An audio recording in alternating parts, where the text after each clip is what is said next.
Want. Welcome in, everybody, to another episode of 410 Sports Talk. I'm James Haskell, along with my co-host Glenn Martin. We are here on a Friday night, Glenn. Friday night. And that's right, ladies and gentlemen. This is Glenn in the flesh. I'm back. Way. That's right. He's back. He's not a Steelers fan. It was just a joke. I wasn't fired. I wasn't fired. Yeah, I got and I'm on the old school headset. My microphone is put away, so pardon the poor audio, but hopefully it doesn't come in too bad. All that being said, Glenn, how are you doing on a Friday evening? It was a beautiful day today. Dude, surprisingly warm. Yes, Jax, I am alive. No doubt. What's up, Jimmy? Appreciate you joining us. But yeah, I mean, it's a beautiful day in Baltimore. Excited that Christmas is just 10 days away. It's kind of crazy, but also excited about this weekend. It's a weekend where the Ravens can really put a stranglehold on that first seed and hopefully, kind of shut down it's like they always say to a bad team, put them away early because you don't want them to have hope in the second half because things can happen. So let's just put the number one seed to bed as soon as we can. That way these other teams just realize there's no need to fight for it. Yes, please do. And let's get it done. I've decided that, everyone says this game is a litmus test. Yeah. This is what I've decided. The Ravens are the litmus test. I like it. We aren't taking litmus tests. Yeah, we're the standard, right? That's right. That's right. The Detroit Lions come in here. They're all hot. Then they get hit with the litmus test. Oh, now we know who you really are. Seahawks. The list goes on and on, right? Who did we just beat? We just beat the Rams. Rams. They were hot. They come in here, hit the litmus test. Dude, by the way, when all their guys are healthy, if you look at their stats and where they rank when they had all their guys, they're a top 5 offense, Jim. Yeah. I mean, they're ridiculously hard to stop. Yeah. I'm excited to talk about this game. Shout out to Karen in the chat. Hey, as you know her, Jimbo, Mrs. Karen. That's right, Miss Karen. What's going on? But I was gonna say I dug into this game. I'm interested to see. I'm interested to talk about it and get your take on some things, some concerns that I have, some things that I think are exciting for the Ravens from a matchup standpoint. But I think it's gonna be a fun one. So, by the way, we also want to say that DK is not here because once again, he's too good for us. Yeah, man. That's fine. But you got some get backs. Yeah, we got something for him. We got something for him when this prediction time comes. So, make sure you guys let DK know that he's not here and he thinks he's better than us. That's right. So, all right, let's get into it. All that being said, Glenn, I think that probably the best place to start is injuries. Yes. Yeah, let's start there as we always do. And I'm going to pop it up right now showing both our team and the bad guys this week, That's Jacksonville Jaguars. Let me see if I can zoom in just a bit to make this a little more easy to see. All right. Getting fancy, bro. Bro, you see me, bro? How cool is it to see our list be that short in comparison to their list? What a great sight. I mean, it's just a sweet, sweet sight. And the best part of it all is, as you can see on Friday, all 53 members of your Baltimore Ravens were in participation for practice. Now, of course, there's those who are in IR, which do not count, who are not going to be in there. But all the members of this team that are in the active roster were participants in Friday's practice. And I mean, it doesn't get much better than that this time in the season. And before we go any further, Jimbo, I mean, I'm going to get your take on two of these guys. First and foremost, how big was it and how surprised are you to see that Kyle Hamilton is on track to play this week? It's insane. I tell you what, man, the joy of being 20. He's what, 22? Yeah, man. I tell you what, dude, I go through every single year. It's more and more to just maintain what you got, dude. If I had 22-year-old recovery power, be awesome. Oh, sorry, I didn't mean to do that. That was my apologies. But yeah, shout out to Kyle Hamilton for having some Wolverine genes in there and getting back at it, dude. Because, I mean, he's such a weapon. Like, he's not just a weapon in one area or this area. That he affects the game in every way. And there were some cool clips going around of what it looks like when you try and run the ball to the side that has Jadeveon Clowney and Kyle Hamilton near the line of scrimmage at the same time. Waste of time. It is I don't care how many blockers you got, Jimbo, because one of those two is going to get through and tackle the guy for a loss. Like, they are a freak show. Both of them. I mean, just freak shows physically. And they match that with their, with their mental part of the game. So yeah, incredible. And then also I want to ask your take on, looks like Malik Ham is going to be returning finally after his stint on IR. Any expectations on Malik Ham, or is this just like anything he gives you is more of a cherry on top? Yeah, I mean, I don't have any expectations on Malik Ham. he's just young and unexperienced, you know? Yeah. Mm-hmm. That's really what it is for me. What about you? Well, I'm excited about because what we saw in preseason and camp is explosiveness. And I look back Yeah. at, remember that joint practice with the Commanders and Oh my what gosh. he did to Yes. that offensive line in the one-on-one drills? Like, he looked like, I mean, he was right up there with our best pass rushers as far as effectiveness. And so I'm just excited to see what the guys got against big time competition in a playoff scenario type moment, because this game is extremely important. And John has said it, that every game from here on out is like a playoff atmosphere. So let's just see what he's got. It's always nice to add some extra depth to the room. Be interesting to see if they have him active on the, the 46-man roster. But getting into the other side of things, Jimbo, Jacksonville's got some issues. So the big thing that I saw recently is their safety, Andre Sisco, was ruled out already for the upcoming game, as well as their stud corner, Tyson Campbell. So their secondary is with two very, very important members, and they're already, by the way, in pass, which I'm going to get into in a little bit, they're already 31st in passing, and they lost two of their starting secondary members. So, I mean, that's got to look good for Lamar Jackson. Those receivers have got to be licking their chops looking at these guys. Yeah, absolutely. I think the other part of this, of course, that's important. And I know he's been a full participant for the most part, but Trevor Lawrence's recovery, he didn't have his best game last week. Looked certainly still hampered by that injury. So seeing what the status of that, as well as, seeing what that is and what that ankle looks like and how he's able to plant and things like that is also going to be important. I also want to point out, I know he's been limited, but Zay Jones, if I'm not mistaken, Trevor Lawrence has a trust thing with Zay Jones. I think they have some chemistry. So just being limited there is something at least for them to consider, and seeing what his health is. Now look, CJ Beathard is fully healthy, Glenn. Back from the shoulder, ready to sling that pigskin, baby. Yeah, Trevor Lawrence has got out. No worries, Jacksonville fans, because CJ Beathard is going to come in there. But no, I mean, I think you're right in pointing out the Zay Jones effect, because when Zay Jones is healthy, he is a huge target getter. But he's been out a lot, and then when he is in, he's limited because of that knee. And then the big issue they have is 2 weeks ago they lost Christian Kirk, who the crazy thing about Christian Kirk is when they signed him, they gave him a monster contract. And honestly, people clowned them. Like, they were like, Christian Kirk? But the dude was a monster for them. Like, he was so good for them. So losing him has been a massive hit. So they're going to definitely lean more on Zay Jones. And so I think that's good to point him out, because if he's healthy, he's going to get a double-digit target share this weekend. Yeah, couldn't agree more. So certainly it's something that the Ravens got their eye on and are peeled. Now, we always talk injuries, and then we go into matchups, but I want to talk about something else. Yeah. I was listening to a beat writer from the Jaguars talk about this game, and apparently they're expecting tropical storm-like weather. Unless he was absolutely joking, which let's verify that, which I feel very confident that he wasn't. Yeah, that's interesting, though. So another crappy weather day like they had to deal with last week. Of course, last week the points were coming in a red weather game, so maybe it won't be as hindering, but wow, I haven't heard that the weather is supposed to be that poor. Now, isn't Jacksonville?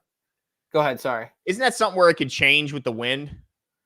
Yeah, that's true. It says rain early, then remaining cloudy with showers in the afternoon. High of 67, winds to 15 to 25 miles an hour. He also talked about the winds being high. Rainfall around 1/4 of an inch to an inch. Wind gusts, higher wind gusts possible. So that is, either way, that's, the game starts late, so hopefully it's not raining anymore. It's a lot of moisture. We'll see what happens there. Going to be some high winds. So I think that is going to be a factor in the game. Not necessarily the temperature, but the winds, and then potentially the rain. But this guy was certainly saying he felt very sure that there's going to be rain during this game. So it's something to talk about for the Baltimore Ravens and something to consider. So I did want to at least mention that, because if you're doing your over-unders, ladies and gentlemen, you got to at least consider the weather. Of course, we all want to win the competition. So, and then of course, for the outcome of the game, it's something to factor in. Yeah. And if anybody watched that Thursday night game, you can see surprise points can come from any team, because that last night was absolutely insane. A Raiders team that lost last week 3-0 comes back and wins drops 63 on the Chargers last night and gets their whole organization fired. I mean, Crazy, so man. you never do know, even if there is weather, what's going to happen when it comes to putting points on the board. But that's it. That's a good point to point that out, because this is weather can certainly change things up. But man, I was hoping for a pretty day, man. Dang. Yeah. I mean, it's certainly not going to be that. It's going to be gusty at the very least. But what does it say? This is a night game. So what does it say? Did you read specifically the night? In the evening. Yeah. So the rain looks like it's going to be in the earlier portion of the day. Good. But the wind gusts are going to be consistent throughout the day. Okay. Well, hopefully we just won't have to deal with one of them or both of them. Just deal with one, either rain or wind, not both. Yeah, but this matchup in particular, I'm excited to talk about, because I think that the wind or rain, either or, will impact this team, the matchup specifically talking about the Jaguars. So we'll get into the Ravens offense, of course, versus the Jag defense. We'll start kind of highlighting their defense a little bit. So Glenn, talk to me about their D. How have they been doing this year? All right, let's see what we got here. All right, so in points per game, 19th in the league. They give up 22 points per game. Yards, 24th at 357 yards per game. Conversions, third down conversions, they hold opponents to 35% third down conversion rate, which is 6th in the league. So that's a pretty good number there. Yeah. Rushing yards, let's see, they're 4th. They're 4th against the run, giving up just 92 yards per game on the ground. So certainly impressive in that regard. But here's where it doesn't get too impressive. They are 31st in the league in passing yards, giving up 265 on average, Jimbo, 265. I mean, I know the weather is something, but you're talking about a team who's been bad all year against the pass, and they're losing 2 starting secondary members. So let's see, they're, I think, +2 overall in the year in their turnover ratio. So pretty even when it comes to that. Yeah.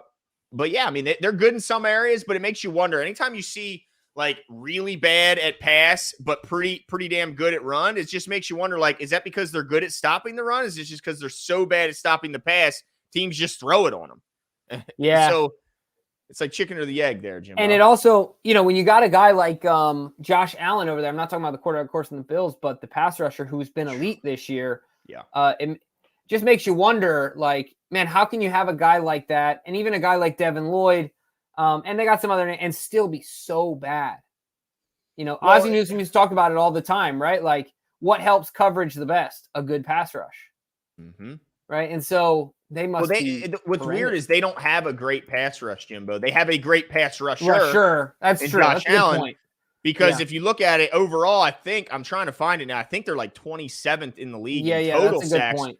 Because Josh Allen literally has half of them. They have 27 total, and he has 13.5. And then their stud, supposed stud, number 1 overall pick out of Georgia, Trayvon Walker, he only has 5 sacks. But really, it's just those 2 guys, and then a bunch of guys with like one or 2. It's kind of it's kind of weird. So it's definitely, you want to pay attention to Josh Allen, because that's the guy. If anyone's getting to your quarterback, it's probably going to be that guy. Yeah. Now, I also want to say one other thing. Speaking of the pass rush, I also did I was listening to somebody talk about the referees in this game, and 82% of the time, the away team wins when they are refereeing. Interesting. Yeah, something to think about. Also, they have not called a holding penalty on a tackle they've called 1 in 3 games. Okay. So good for Ronnie Stanley going up against a guy like Josh Allen. Yeah. Bad for Jadeveon Clowney. Bad for Jadeveon Clowney. Yeah. The other thing too is that the stats show that they call a lot of defensive holding, a lot of DPI. And a lot, so they call a lot of that. A lot of. They like scoring. They like. We gotta add this, Jimbo. I like adding the referee thing to our. Yeah, when I was listening, I was like, you know what, this is important to consider. Yeah. Because we know our corners like to be in your back pocket, and they're plenty physical. They'll get after you, so it's something to keep in mind. I'm sure they're cognizant of this as well, and will be a bit more. What's the word? Intentional, right? Like about their hands and things. So hopefully that works out. But something else to think about, because that's certainly a matchup. But from our offensive and their defensive perspective, when I heard that, I was like, okay, this is good for Ronnie. Yeah. And Morgan too, but like certainly with Ronnie going against Josh Allen, I think this is a good move, and hopefully something that helps him out. So anyway, all that being said, we talked about some names for their defense. Did we miss anyone? Yeah, I mean, I think there's some names that we definitely gotta bring up. Their leader in tackles is Foyesade Oluokun, I think is how you say his name. But I know it's Foyesade. And the reason I want to highlight him, not only does he lead their team with 138 tackles, which is insane, but also I believe it was either Roquan or Pat Queen put him. Oh, it's Roquan. Yeah. Roquan put him in his top 5 linebackers. So even though he may not be a name that everyone immediately recognizes, he certainly has garnered the respect of his peers, including what we think is the best at his position in Roquan Smith. And so if Roquan says this guy's a hell of a linebacker, I'll certainly take his word for it. And the stats back that up. And then Jimbo, your boy. I mean, we got to talk about your boy, Devin Lloyd, Utah. I mean, what's your thoughts on facing him? Yeah. No, I mean, obviously I have no feelings towards Devin Lloyd anymore. No, I'm totally kidding. I mean, he's a great guy, but I'm happy to see, from a University of Utah alum, I'm happy to see him. He's having a bit of a bounce back and a stabilizing year this year. I know he's kind of up and down last year, which I think is fair to be expected. But look, this is the thing. He's going to be disciplined. He's going to be physical. He's not going to make a ton of mistakes, because that's just not Kyle Whittingham. Say whatever you guys want about Kyle Whittingham from an offensive perspective at the University of Utah, but every single year they always play competitive football games because their defense is always good. And obviously Devin Lloyd was the star of that defense because they're disciplined, they play physical, they play fast, and they don't make a ton of mistakes. So look, he's certainly someone we got to be aware of in a game like this, and it'll be a fun matchup, man. I'm excited. Yeah, no doubt. I know you like to see your Utes out there, but I also know you'll be rooting against them this weekend. That's right. Now, with all I got, dude. I got to highlight more. We talked about Josh Allen, his 13.5 sacks, but I mean, it's more than just the fact that he gets to the quarterback, Jimbo. This number is kind of crazy. Like Foyesade, their linebacker, has 2.5 sacks, and that's totaled for 13 negative yards on those 2.5 sacks. For Josh Allen's 13.5 sacks, 100 yards is what he's accounted for. So when he sacks you, you're going backwards, Jimbo. He puts you back, and he also leads their team, no surprise, in tackles for loss outside of the quarterback. So this guy is an absolute terror. They have got to be on him, and he has an interception on the year, which not a lot of edge guys, unless you're Terrell Suggs, tend to get interceptions. So it's pretty cool. Dude, did you see that interception last night? The one-handed where he jumped the route? Yeah, I saw the highlight. Holy dude. What? I don't know what got into the Raiders last night. I want to say one more thing, Glenn. You're absolutely right. Why are teams trotting out these young kids instead of having these older veteran presence as their backups? Yep. I don't get it. Makes no sense. You know what they're scared to do, Jimbo? I think I know why they do it. Because they don't want to hurt the fragile ego of the young starting quarterback by having an older vet who might look good in practice, who may know the offense better, and the fans may clamor for if the rookie or young player starts to mess up. Sure. Okay, and then one more thing as an aside, sidebar, quick sidebar. Did you see any of the comments and the pushback from the media, the Cam Newton issue, the whole comments about him calling Purdy and Dak Prescott a game manager? Did you see his rebuttal? I did not. I actually liked it. He explained what he talked about as a game manager. And he used Chris Canty's comparison, how he said that a game manager, it's like a truck and a trailer. He said, look, there's a few quarterbacks in the NFL that are the truck in this equation. So he talked about like Lamar Jackson, Patrick Mahomes. He named some other guys. They're the truck. The team is the trailer. But honestly, if we're being honest, he said, it's no knock.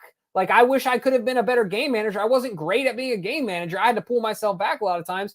He said, even Tom Brady, the best game manager of all time. Yeah. Like, that's a compliment. But he was like, those guys are the trailer. The team is the truck. Mm-hmm. Like, they go, he goes as they go. Right? It's not the other way around. So when he explained it like that, I was like, well, the part I didn't get, Jimbo, is that guys like me and other fans and pundits, they're criticizing Cam Newton for judging a quarterback. Well, that's what he talked about too. He is one of the great quarterbacks. Like, you realize that, like I was an MVP. He should have an in opinion NFL. more than Skip, more than me. Yeah. More, I mean, yeah. What are we talking? We're criticizing that guy's opinion? Yeah, it wasn't like he's not Dan Orlovsky. Yeah. We're talking about a great player. I think if anybody that wants to put up an argument that says Cam Newton belongs in the Hall, it's worth listening to. Certainly. The guy was a freak. Yeah. So anyway, I didn't have a problem with it because he can have he's deserving to have an opinion. I mean, if I can have a freaking opinion, then I think Cam Newton certainly can. I want to put this up here, Jimbo, because normally DK, of course, runs this, but since he's slacking tonight, partying, dude. Yeah, we gotta pick up the slack. So shout out to Ravens O's Nation. Appreciate the super chat. He says redemption tour for 2019 is coming. Get that number 1 seed. Absolutely. I'll admit, Jimbo, I was one of those fans that was a little bit. I got a little PTSD from what happened in 2019. I get it. And I was like, look, I don't want that damn number 1 seed. I want the 2 seed, and then I want the 1 seed to lose before we have to play them. That way we still have home field advantage throughout the playoffs. But now I'm off that. Get that 1 seed, get that bye week, and let's ensure home playoff games throughout the playoffs. Yeah. I agree. I'm ready to get after it. And I think just like Ravens O's Nation says, I think it gives them an opportunity to say, we've been here before and we've done it wrong. Now let's right our wrongs, I like it. So I'm looking forward to that. But anyway, so our offense, right, Glenn, against their defense, there's some things I want to mention. Obviously, I don't know if we want to get into our statistics. If we want to, that's totally fine. But I just want to lay some things out there that I've been thinking about. So doing some reading. Doing some reading. Like, look at you, dude. You're an adult. Cool am I, dude? It wasn't about running or it was about football. So, I'm getting into it. But no, they play a lot. Last week, they played a lot of heavy, like 8-man personnel, 8 men in the box, like a heavy box, loaded box. Mm-hmm. And the thing that has me a little concerned, just a little, not like crazy concerned, is that they're gonna bring the heat and matched with potential wind and or rain makes me just a bit more nervous because I think, last week we threw it a ton. I think this week, and this is my key to the game. I know that I'm kind of jumping ahead, but I think we've got to beat this heavy box, not solely depending on the pass. We've got to find a way to do enough. Like, obviously, when the box is heavy, you're going to throw the football, right? But I don't want us to be forced to be one-dimensional, is what I'm saying, right? I think we need to be a little more balanced, so that way we're not depending on Tylan Wallace to bring a kickback, right? Like, I want to be able to control the pace of the game and the time of possession and stuff like that a little more. And so my key to the game is find a way to beat the loaded box, be running enough to where it's keeping them honest, right? And not just giving up on it and chucking all double moves. It's funny because we've been dying and clamoring for the deep ball, and I still want that. But my point is that we've got to work around that. We've seen Lamar have moments where it gets a little dicey when they're bringing consistent pressure. Now he's got some weapons on the outside that have helped him out a lot. Monken has helped him out a lot. But I just don't want us to live and die by the pass in this game. I want to see a little bit more, what's the word? Balance. There you go. So anyway, that's something that's been on my mind from there. When I read some things, I was just trying to pick up on this matchup, and I was like, all right, they're going to bring the fire, according to local reporters. How are we going to deal with it? I think is going to be the outcome of this game. Yeah. No, I think it's a good. And you saw in the third quarter the recommitment to the run game of last week's game. Like they really wanted to get that run game going in the third quarter, and they certainly did. So, yeah, let's see what those horses can do in the back end. I'm still waiting for that. Average something Mitchell. Like 2.9 last week. Well, Gus really struggled, and really the offensive line struggled. I shouldn't even say Gus. Right. The offensive line was really good against the pass, but not good to open up run lanes. But here's what's encouraging, Jimbo. How about we talked about the bye? We talked about Ronnie Stanley and his health, and we said, can he get healthier? Is this something where it can get better as the season goes on, or is this not going to be any better until a full off season? And I think we got our answer is an absolutely yes. He had, if not his best game, certainly one of, but I think he had his best game against the Rams from a pass blocking standpoint. And it's because he had that extra week and he had that time to work on the knee and get it healthier. And so I was encouraged by the performance of Ronnie Stanley and the offensive line as a whole from a pass blocking standpoint. But you're right. They got to do a better job, open up holes and running lanes for those running backs. Yeah. And let's hope they can do so against what might be another loaded box. But I will say the Ravens have done a good job of showing teams, okay, you want to load the box?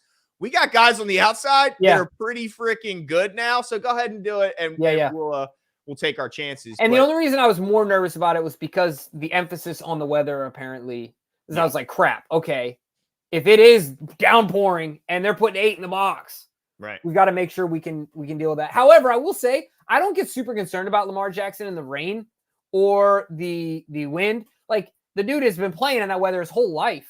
It's the cold. Yeah, it's the cold that's like not he didn't grow up in Michigan or he's not from Audubon, New Jersey or something like that, right? Like, yeah. So so anyway, I don't get super concerned. Shout out to Cole Jackson in the chat. Yeah, Glenn, he's bad. He's glad out of the gulag, buddy. That's right. My man. That's awesome. But yeah, so do we want to talk about stats from our offense? If not, we can get into keys of the game. I have it. Let's see. The Ravens statistically in points per game, they're 4th, averaging just a hair under 28 points per game. Yards, they're 6th, 372 yards per game. Let's see. Third down conversion, they're 9th. They converted 42.6% conversion rate. Let's see. Rushing the ball, they are first, 157 yards per game. Boy, some things, I mean, should I even check that or should I just assume that we're first?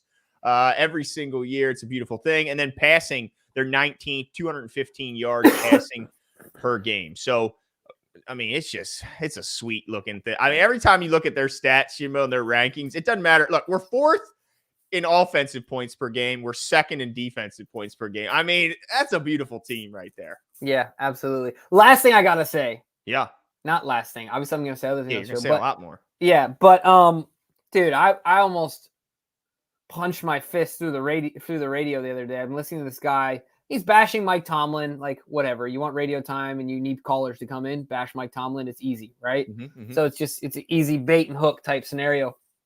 But then he talked about the AFC as a whole and how the AFC is down as a whole. And he started listing all these teams. The Chiefs aren't who they were. And, he said every team in the AFC that was supposed to be good has taken a step back. And I was waiting to be like, okay, so tell me how the Ravens have taken a step back.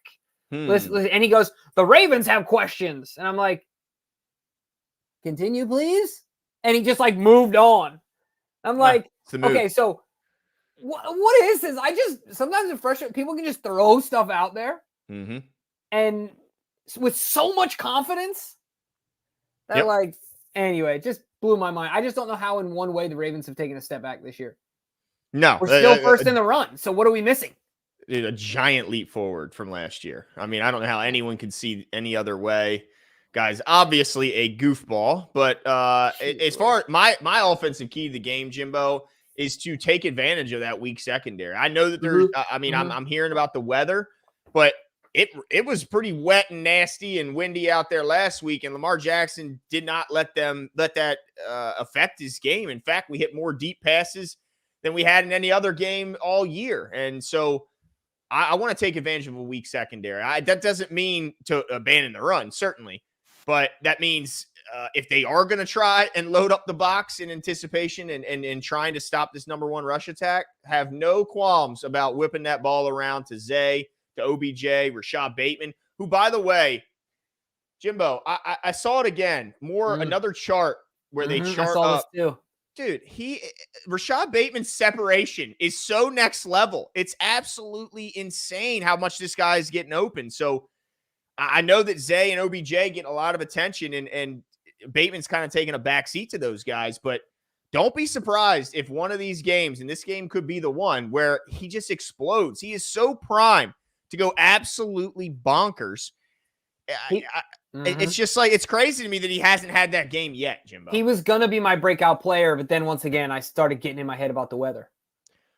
Yeah, no, I hear you. Yeah, the weather is a concern. I'm about to actually, I think I can find this graphic because I screenshot it on my phone. Oh, dude, yeah, but it's incredible. While you find that, my because of that, because of the weather in mind, my breakout player of the game is going to be Mr. Whoopsie Keaton Mitchell, because I think he's going to make so many people fall on their rear ends if the field is wet. There's moisture out there. If they have some loose footing, forget about it. He's going to whoopsie. He's going to be out of there, man. So I'm taking Keaton Mitchell in this game as my breakout player. They're getting him on the field more, just in general, whether it's a passing scenario, whether it's a clear running scenario, and he's running between the tackles. They're trying to get him the football more and more. So I think it continues to trend in that way. I think he has himself one heck of a game. I'm going with Keaton Mitchell. I like it, man.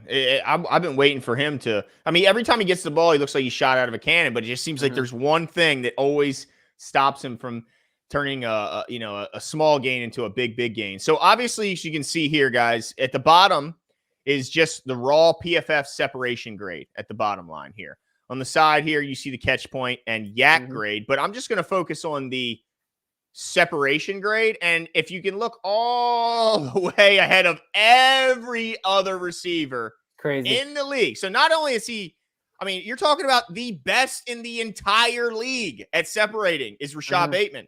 This guy is a absolute freak as a route runner, and you combine that with his speed, and it's just, I mean, look what he's doing, Jimbo. This is insanity, the separation he's getting. Like, whew. It's insane. Yeah, I mean, got to get on the ball, right? Absolutely. I mean, this guy's, I mean, that's insane. I mean, he's way better than all the greats that we talk about in the league, and yet he's just not getting the target share that the greats are. So, yeah, don't be surprised if that guy has that game that we've all kind of been waiting on. And then my breakout player, Jimbo, after I just get done raving about Rashad Bateman, it's OBJ. I know this is funny. It's OBJ because he is just the connection he has with Lamar Jackson, the importance that he has to this team, the trust he has from the coaches. I think when there is a big moment, it's him. And I think behind him is Zay Flowers, surprisingly. But I think OBJ is now number one on the list with Mark Andrews out. And I fully expect if there is a scenario where they are, like you said, loading the box and daring us to throw it, I think the first option is always going to be OBJ if he's out there and healthy. And the way he's playing, he's certainly showing he's healthy. He's got the explosion. And so, yeah, I look forward to seeing what he can do against a beat-up secondary that even when healthy wasn't performing well. Yeah, no, I like that pick, and I hope that for the sake of our team, OBJ continues to emerge. Like you said, we need Bateman to come along as well, but we need OBJ to stay healthy and continue to emerge. So I like that. There's certainly connection between him and Lamar Jackson.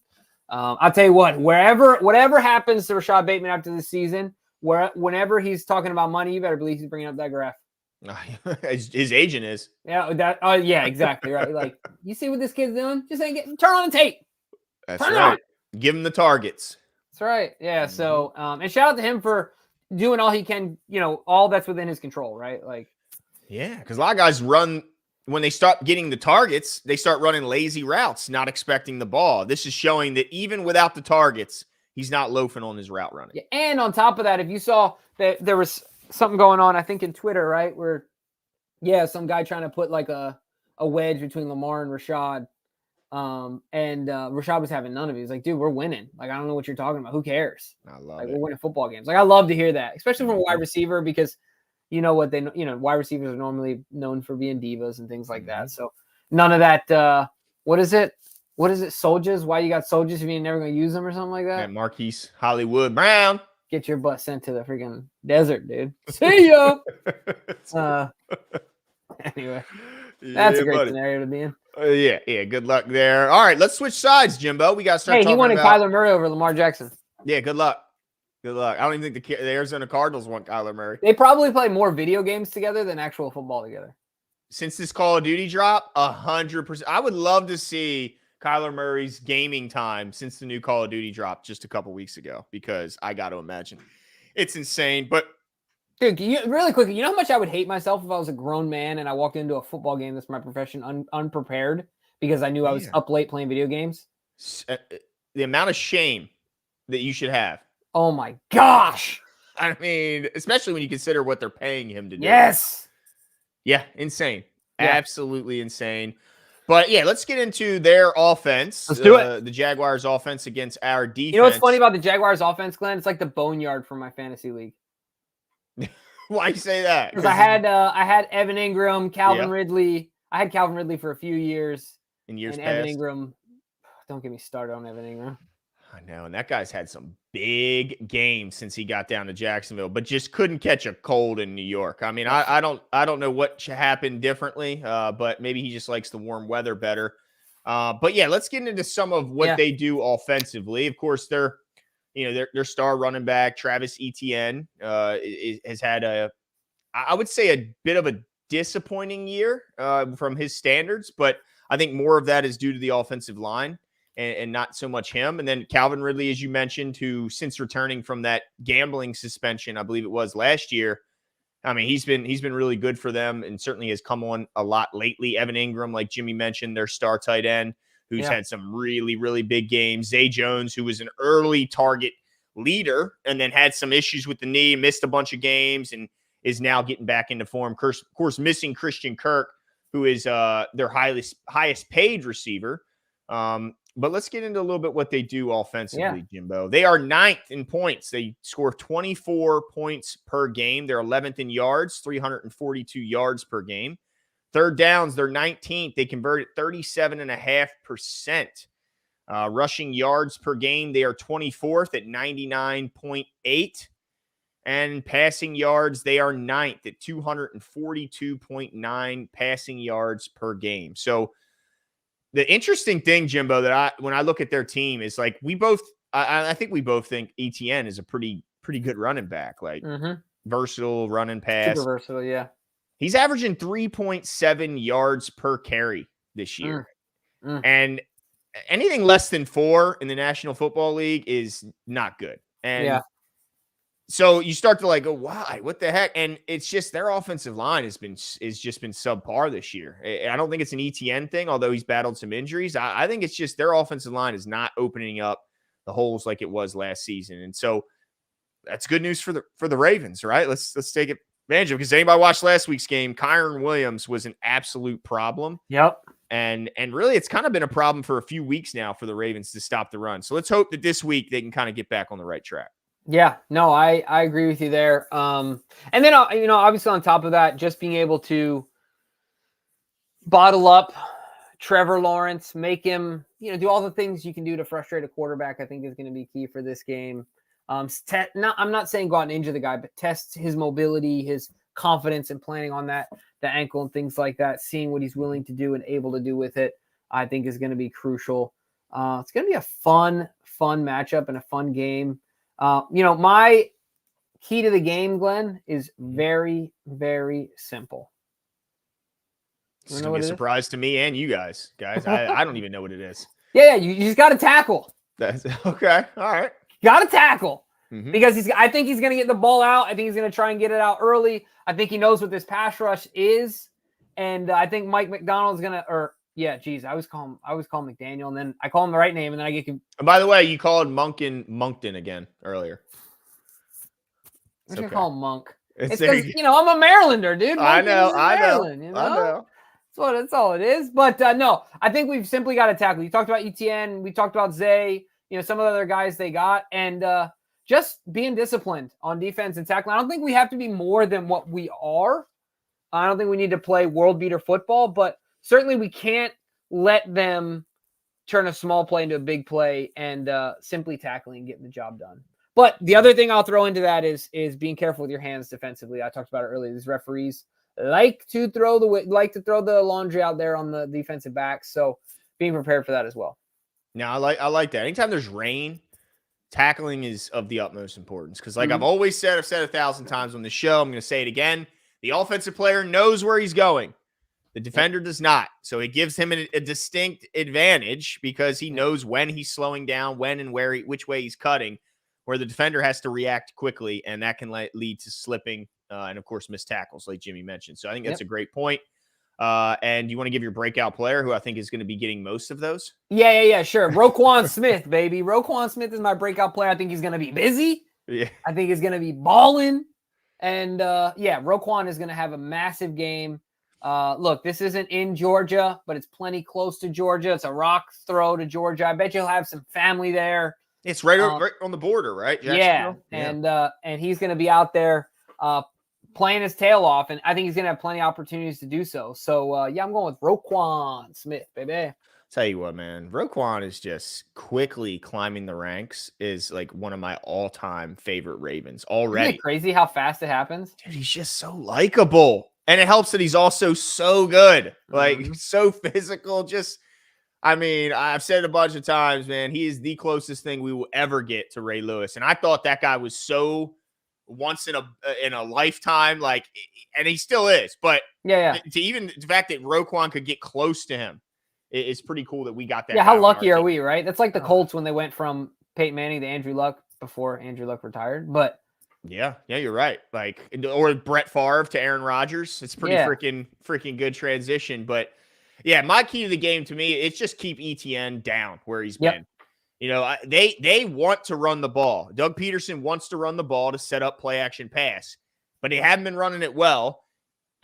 But yet the Ravens haven't necessarily done a great job of stopping the run in recent weeks. So let's just keep him where he is and get this defensive run going back in the right direction. Let's keep him down, because if we can force him into 3rd and long with their injuries to Christian Kirk on the outside, I think it makes it so much. And the injury to Trevor Lawrence's ankle makes it much more challenging for them to convert long third downs, because while Trevor Lawrence wasn't a big time like scrambler for yards, he was very good at buying time for his receivers in the pocket or outside the pocket. So that ankle injury he has is going to limit him in more ways than just not being able to plant and all that stuff.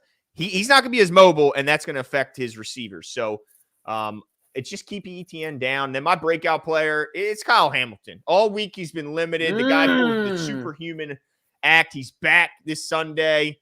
And he's such a difference maker. I got him getting a couple tackles for loss in this one. And I wouldn't be shocked at all if he forces a fumble as well, because he's just violent when he gets to the ball. And I love to see it. So, yeah, Kyle Hamilton, breakout player. Let's beat these kitty cats into the dirt, Jimbo. Let's do it. Let's do these kitty cats. That's right. It's your favorite, huh?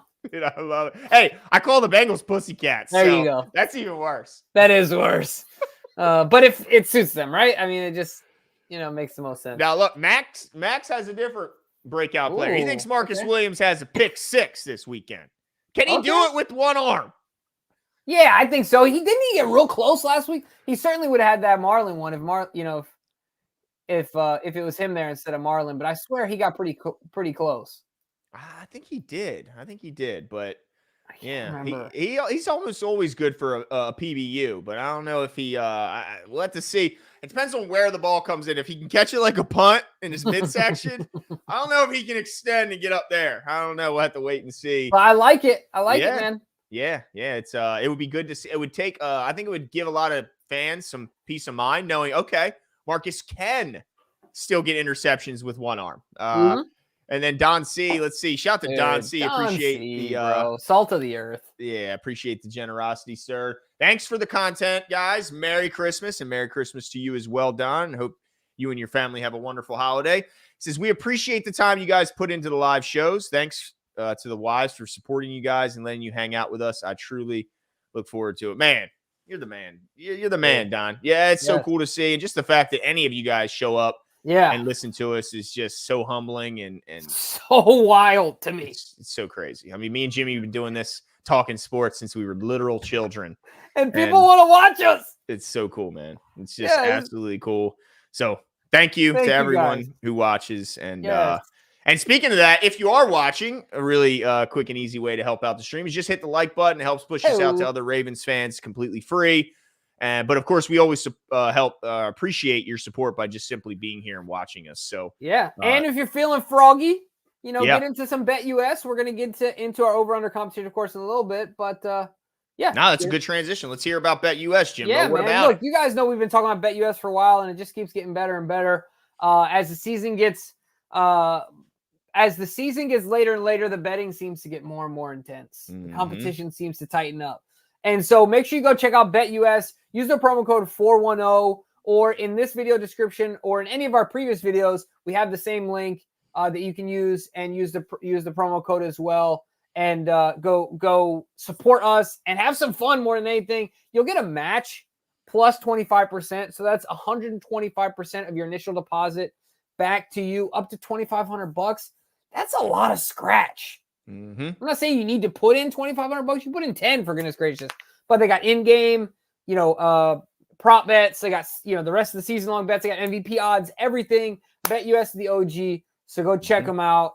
If you're nervous, if you haven't done it before, $10. Dude, yeah. $10 just to see, because you're going to get your 125% match. So it's more than 10 in reality of what you can gamble with. And then you can make small little bet just to see, just dip your toe in. We're not asking you to cannonball into the deep end. Just if you've been interested, if you've been thinking about it, dip your toe in a couple bucks, and don't forget to use promo code 410 to get that match, and just see if you like it. If you don't like it, and of course, always gamble responsibly and don't gamble what you can't afford to lose, because it is called gambling after all for a reason. But I just want you guys to know that DK just hopped in and he is absolutely plastered. Dude, his eyes are like this right now. I mean, it's insane. But he's here to make sure we don't screw him on the competition. I know why he's here and why he got here when he did. It's because he knew what was coming. DK, do you want to do the banners for the competition? The old sandwich job. Okay. Oh, that's awesome. There it is. Hey. Hey, look, he's still coherent enough to find the buttons and click, baby. Look at that. I think he asked a friend on that. I think he found a friend. He's got Satya right there in front of the keyboard doing it for him.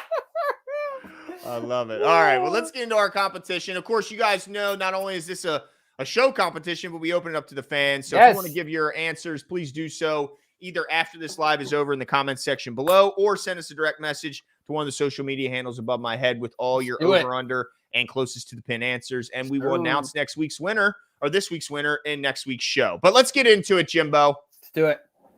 All right. First over-under is Odell Beckham Jr. or Zay Flowers receiving long on the day. He sets it at 41.5 yards. Last week, OBJ had the longest reception of the two with 46-yard reception. So, Jimbo, will they go more or less? Dude, they're going under, but I'm going to say this. The Ravens will have a longer passing completion than that, and it's going to be to Rashad Bateman. I love it. So they're going under, but I'm going under for the sake of this answer, but I do believe Rashad gets a long one, reminiscent of the Jets one where he just walked into the end zone. So, yeah, I'm going under, though. I'm going under for the same reason, but I think Isaiah likely gets it again. Okay, that's right, burner. Dude. He is an athlete, bro. Like so that guy. Fast. Every time I see him touch the ball, I'm just like amazed by his athleticism and his size, and I think that continues this week. He continues, I think, to get overlooked by defenders, and I think there's a reason he was running butt naked down the sideline. I don't think Mark Andrews would have been in that same scenario. Not a chance. But I agree under as well for those two guys. All right, next one. And by the way, DK says over. So this is where he's starting to make his move here, Jimbo. We got to watch DK. Now he's trying to get back in this competition. He might be look, DK might be getting a little too big for your britches now. All right. Let's see what's next. What we got? Number 2, over under Keith Mitchell rushing long. Now this was the same one from last week, correct? 29.5. But last week he had 20. I thought he went over it. He went over it last week. Oh, we did 25. Yes. Okay. Right. So that makes sense. Yeah, because he killed me last week. That was the reason I didn't get 3 out of 4 like you guys. I got 2 out of 4. Thanks, Keaton, for running more than I projected you would. But I'm on this one. I'm going under. I think 29.5 is just a lot. Yeah, I'm going under. I wouldn't be shocked if it's over. No. But I mean, if you're going to give me the choices, I think the statistics would tell you. Okay. The analytics would tell you that the chances are he's going under, and Mr. Analytics Adafe Owe. And DK agrees. He says under as well. All right, let's get into our first of the defensive over-unders. Let's see. Roquan and Kyle Van Noy total for tackles for loss. He sets it at 2.5. Last week they totaled for 4 tackles for loss between the two of those guys. I did not put an answer. I'm so sorry. You didn't. I just, to be a contrarian, I'll go over. I'll sacrifice myself for putting my answer in last. Oh, look at you. Like you're acting like you're jumping in front of a bullet here. This is just you want to win the competition. No, I think this is great. Okay. I'll be honest, I would prefer to put under. 2.5 is a lot. Is it? For Roquan, your player of the week? Yeah, but tackles TFLs are just rare to get, They're tough. Yeah. So, but I'll go with the over. Okay. All right. I'm going to say under just because of what Jimmy just said. They're tough. They're tough. And there's other guys that might get there ahead of them. Yeah, right. That's what I'm going to say. PQ's been blazing these days. That's right. And DK agrees with me. He says under as well. All right. Let's move on to the next one. The final of the defensives. Let's see. Jaguars red zone percentage. 40% is where DK puts the over-under. Dang Last it. week, the Ravens. I freaking read this wrong. You can change your answer now. Dude, I swear on my life I read this wrong. There's no way that this is over 40%. No way. Not a chance. You don't think they could score on 2 of their 4 red zone possessions and get 50%? We are locked down in the red zone. No, not happening. Okay. So you say under. Well, DK disagrees with you. He says over. So he has no case in our red zone defense, I see. I agree with you, Jimbo. I say under because I think we got a pretty good defense, here in Baltimore. Trevor Lawrence and his locks are getting locked up in the red zone, boy. You like that? Locks. That's wonderful. Hey, I wanted to throw this up real quick. I know we're in the middle of our competition, but you just said something that reminded me of it, and I wanted to show this earlier. So I'm going to show it now in the middle of it, and I don't care what you have to say. Okay, that's mister? Let's just, as long as you do it correctly. Dude, I've been on a roll, bro. On a roll, but is this Keenan? I almost messed up. All right. So we don't even have to listen to it. I just want, because I'll just read through it because I don't want us to get dinged for anything. But the Ravens defense is holding teams, and they don't make it clear here, but 4.3 yards per drop back, which is the 3rd lowest rate in 20 seasons. The other 2 in the last 20 years is the 02 Bucks, which if you guys remember that team was insane, and the 08 Steelers, who both won the Super Bowl, okay? So the fact that this defense is doing what it's doing against the pass, which is where this league is going, is towards a passing offense, that's pretty special. And they're not just doing it at a better than everyone else this year. They're doing it at a historic rate. So that defense is not just special amongst its current peers. It's special no matter how you look at it. That's insane. That's awesome. Nice. I like it. Yeah, DK, you went over, dude? Bruh, this guy must have been drunk when he was doing the over-unders, too. I mean, holy smokes. That's awesome. We got one more. No, we got the tiebreakers, right? Yes, sir. Yeah. Yes, sir. We have the tiebreakers. All right, so the first tiebreaker is the total score over-under, of course. And this is at 42.5. For all you that are new to the show, we have 2 tiebreakers in case there are, obviously ties. So over-under on this one. Glenn, what say you, my friend? Yeah, I'm going to say under because I've said it a lot of times, and an over-under at 42.5 needs both sides to typically produce to some degree. And while I think the Ravens will live up to their end, I don't think the Jags will. So I say under. I think this is a double-digit win for the Ravens, and I think the offense for the Jags really scores to get points on the board. All right. I like it. Well, I'm going with over. I'm going just a hair over. Okay. But I do think that it ends up going over. I have no other justification because our defense is so good. I have no other justification other than these referees love offense and love their quarterbacks. So I'm going over. DK? Yeah, those stats got me a little worried when you were reading those referee stats. I like to let the guys play. And of course, if it's egregious, you throw the flag. Yeah. But I err on the side of let the guys figure it out on the field. Yeah, I agree. And maybe this is not possible in football, but I also think that having conversations with the players throughout the game, like, hey, DB number 43, you're getting a little close. Let's chill out. Yeah. Don't make me pull the flag out. Right. But you said if it's egregious. Yeah, you got to. There's rules. If we didn't have rules, Jimbo, you know what I'm saying? By the way, Don C says DK should stay on the sauce because he's on a win streak. Okay? Oh, that's awesome. I love it. Let's see, Glenn, you went under. I went under. The only one of us. Yeah, the only one. I was going to say DK was the one. He also went over. So DK and I both went over. All right, let's get to this closest to the Hold on, Jimbo. I couldn't do it this time, dude. You did it to me. Oh, I did do it to you. I didn't even realize. What are we doing, man? Wait. Oh yeah, I did do it to you. Oh yeah. Gave me this much of a window to be correct. Wait a minute, you got 342 yards. No, anything less than 342, you win, and anything Oh right. more than what 360, right. I lose there. A DK wins, so I have like a 15-yard window where I'll be right. Thanks. We just have to pull a DK from what 2 weeks ago, where he was 1 yard off, even though we sandwiched him in on purpose. I just got to nail it, bruh. That's Gotta it. nail it. That's Well, it. I'll just change my answer. You guys won't remember. We're gonna go to the tape, dude. That's right.